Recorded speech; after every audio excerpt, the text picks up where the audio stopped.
अस्सलामुअलैकुम, welcome to our new lecture. आज हम रिमेनिंग टाइप्स ऑफ अकाउंट्स के बारे में डिस्कस करेंगे। रेवेन्यू यानी आमदनी।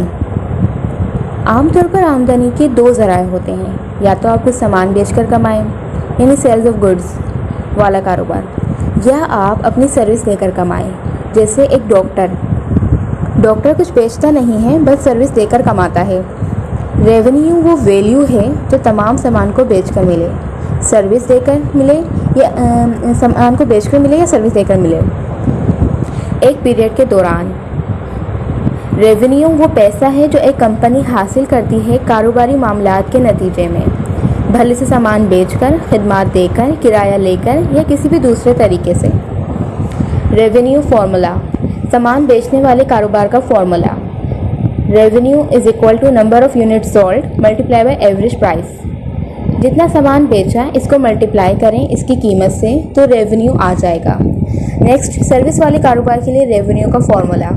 Revenue is equal to number of customer multiply by average price of service, यानी जितने कस्टमर्स को सर्विस दी इसको मल्टीप्लाई कर दें, इससे जो पर पर्सन फिक्स सर्विस रेट है तो रेवेन्यू आ जाएगा।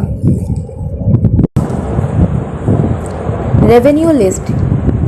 सर्विस रेवेन्यू यानी सर्विस देकर मिलने वाली आमदनी। सेल्स यानी सामान बेचकर मिलने वाली आमदनी। Sales discount and sales return, इनको अलग से इसलिए लिखा गया है कि ये सेल्स के रेवेन्यू में कमी लाते हैं।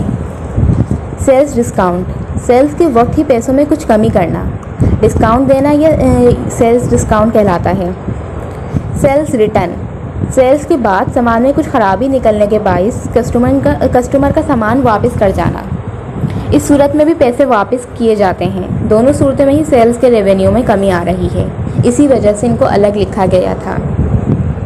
रेंट इनकम, किराए की आमदनी, कोई भी चीज़ किराए पर देकर कमाना, जैसे कमरा, दुकान, घर वगैरह। इंटरेस्ट इनकम, सूद, ये कर्जा देकर कमाई जाने वाली आमदनी है, यानी आप किसी को कर्जा दें और उससे कर्जे से ज़्यादा रकम लें तो जो कर्जे से ज़्यादा रकम ली जा रही है वो सूद कहलाता है। इन्वेस्टमेंट इनकम, कहीं सरमाया लगाया हो तो इस पर मिलने वाली आमदनी। कमीशन इनकम, किसी का काम करवाने पर यह ब्रोकर्स या सेल्स एजेंट को मिलती है। जैसे सेल्स एजेंट कंपनी की सेल्स करवाते हैं तो इन्हें कंपनी कमीशन देती है। रॉयल्टी इनकम, रॉयल्टी इनकम वो कमाता है जिसकी अपनी जायदाद, पेटेंट्स या कॉपीराइट्स हों, वो दूसरों को इनका इस्तेमाल करने की इजाज़त देकर कमाता है। फ्रेंचाइज फीस, ये एक फ्रेंचाइज़र कमाता है फ्रेंचाइज एग्रीमेंट की वजह से। प्रोफेशनल फ़ी, अपने किसी हुनर की कीमत लेना, प्रोफेशनल प्रैक्टिस वगैरह के लिए। Gain on sales of assets, असासों को बेचकर मिलने वाला मुनाफा, ये भी आमदनी में ही आएगा। अदर इनकम, अदर इनकम में कमाने के वो तमाम ज़राए आ जाएंगे जो यहाँ मेंशन नहीं हैं। ऑनर्स इक्विटी, कंपनी के एसेट्स की कुल कीमत का तनासुब जिसका दावा मालिक करता है पार्टनरशिप और वाहिद शख्सी कारोबार में, या जिसका दावा शेयर होल्डर्स करते हैं कंपनी की सूरत में। कंपनी के एसेट्स ख़त्म हो जाते हैं और कर्ज़ों की अदायगी के बाद जो रकम बचती है वो शेयर होल्डर्स को दे दी जाती है। सिंपली ऑनर इक्विटी कारोबार के सरमाए को कहा जाता है। अगर वाहिद शख्सी कारोबार हो तो सारा सरमाया मालिक का, और अगर पार्टनरशिप हो तो सरमाया पार्टनर्स का मुश्तरका सरमाया माना जाता है। लेकिन अगर कंपनी की बात हो तो सरमाया शेयर होल्डर्स का होता है। Owner equity formula. Owner equity is equal to total assets minus total liabilities. असासों में से जिम्मेदारियों को निकालने के बाद आपके पास सरमाया आ जाता है। Owner equity list. Common stock, ये एक इक्विटी अकाउंट है। इसमें वो अमाउंट होता है जो इब्तदाई तौर पर शेयर होल्डर्स ने कंपनी में शेयर्स लेने के लिए दिया था। यह आमतौर पर स्टॉक की पार वैल्यू पर रिकॉर्ड किया जाता है। प्रीफर्ड स्टॉक, ये एक महफूज सरमायाकारी होती है। इसमें मुनाफा सालाना अदा नहीं किया जाता, बल्कि आमतौर पर मुनाफा इस वक्त तक जमा होता है जब तक अदा नहीं होता है। मिसाल के तौर पर एक कंपनी ने 2 साल से मुनाफा नहीं दिया बामुकाबला कर्ज के तनासुब की वजह से, मगर वो इस साल $5 का मुनाफा दे रहे हैं तो हर एक को $15 मिलेंगे, पिछले 2 साल के भी $5 शामिल करके।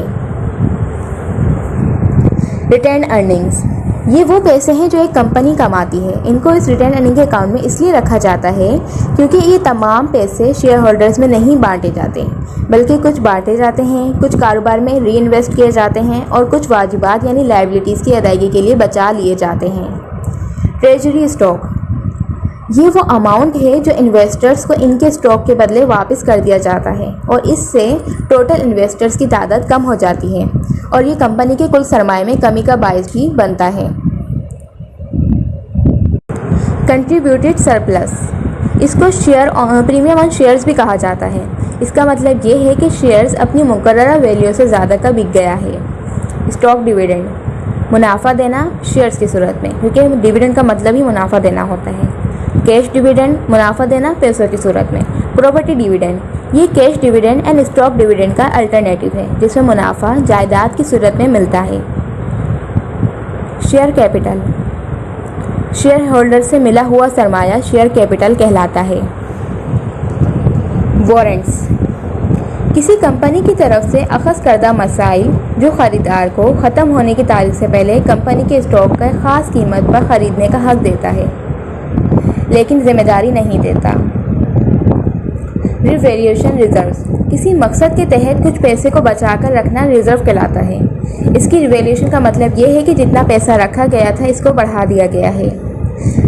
आज का लेक्चर बस यहीं तक था, बाकी हम नेक्स्ट लेक्चर में देखेंगे। अल्लाह हाफिज़, टेक केयर।